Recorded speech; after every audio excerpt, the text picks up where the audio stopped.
This is RTP. This is RTP180. Well, thank you, and thank you for the invitation to participate. This work was supported by a grant from NIH. Lung Banks of America is a not-for-profit that I started, and Lung Banks of America got a subcontract on that grant, and Jake Requard did a lot of the work that LB of A did. One of the problems with lung transplant is that there's a huge disparity between supply and demand.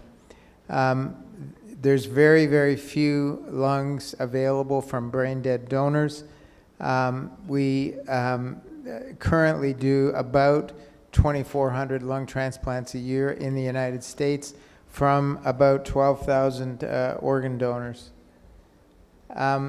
The early survival from lung transplant is affected by graft failure and bronchiolitis obliterans syndrome, which is thought to be a type of chronic rejection, limits long-term survival. And so the 5-year survival after a lung transplant is about 60%, which is better than some kinds of malignancies, but not necessarily ideal.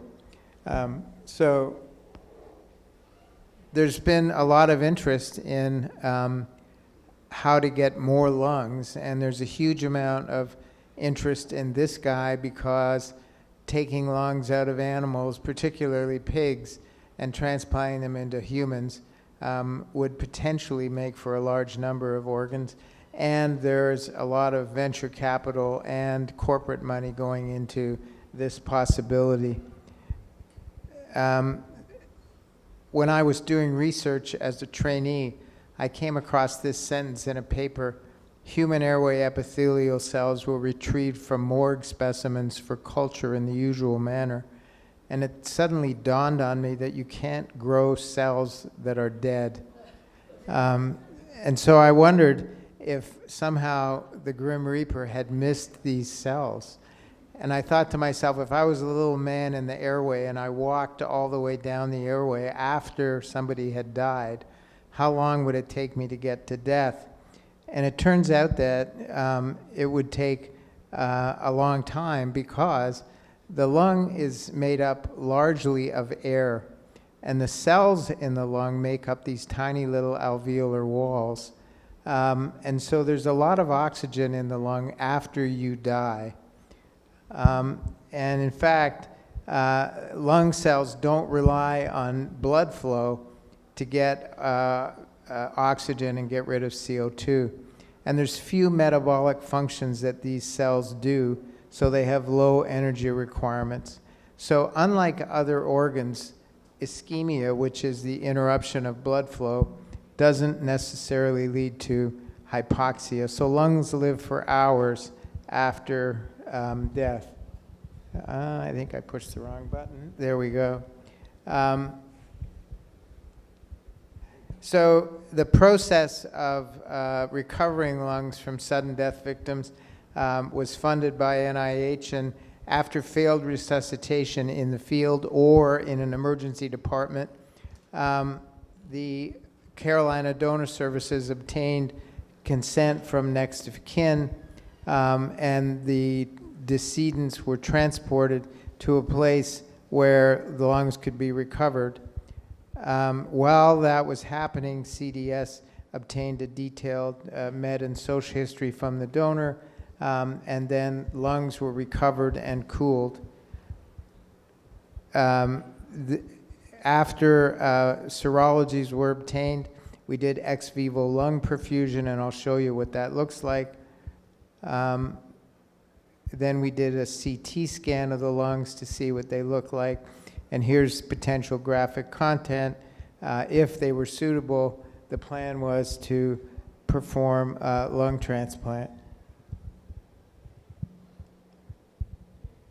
This is a short video of human lungs undergoing ex vivo lung perfusion with the perfusion with a cardiopulmonary bypass circuit. Take oxygen out of the perfusion and see how well the lungs work. This is done with a standard ventilator and standard cardiopulmonary bypass equipment. Okay. So this next slide just lists all the stakeholders that are involved in the process that Dr. Egan just described.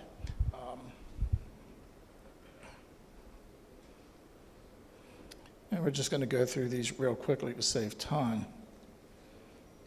It's not moving.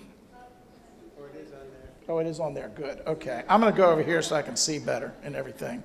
So this, again, lists the different stakeholders that are involved in the process. There was a lot of coordination between multiple agencies when we did this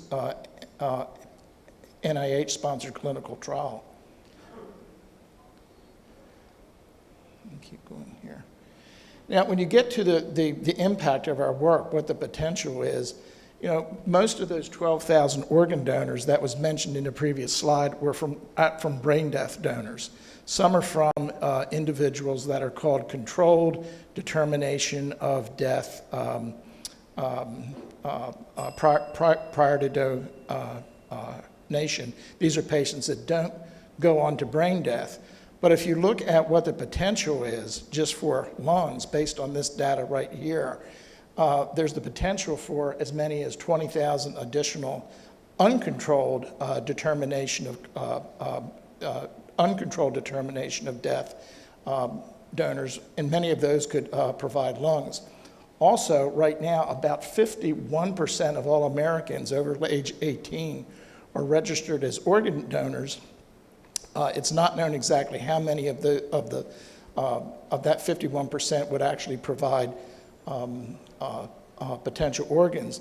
But the work that Dr. Egan has done is really a potential game changer, because since so many citizens are registered organ donors, and when you become a registered organ donor now, in most states you're giving something called first person consent, which says that you're making a decision, an irrevocable decision that your family cannot revoke, so that if you have organs that are suitable for transplantation, they can be recovered. And one of the big challenges is to get the whole organ donation, referral, and transplantation system to look at being able to recover donors from donor organs from people that are not brain dead. So that's what our big challenge is right now. Thank you.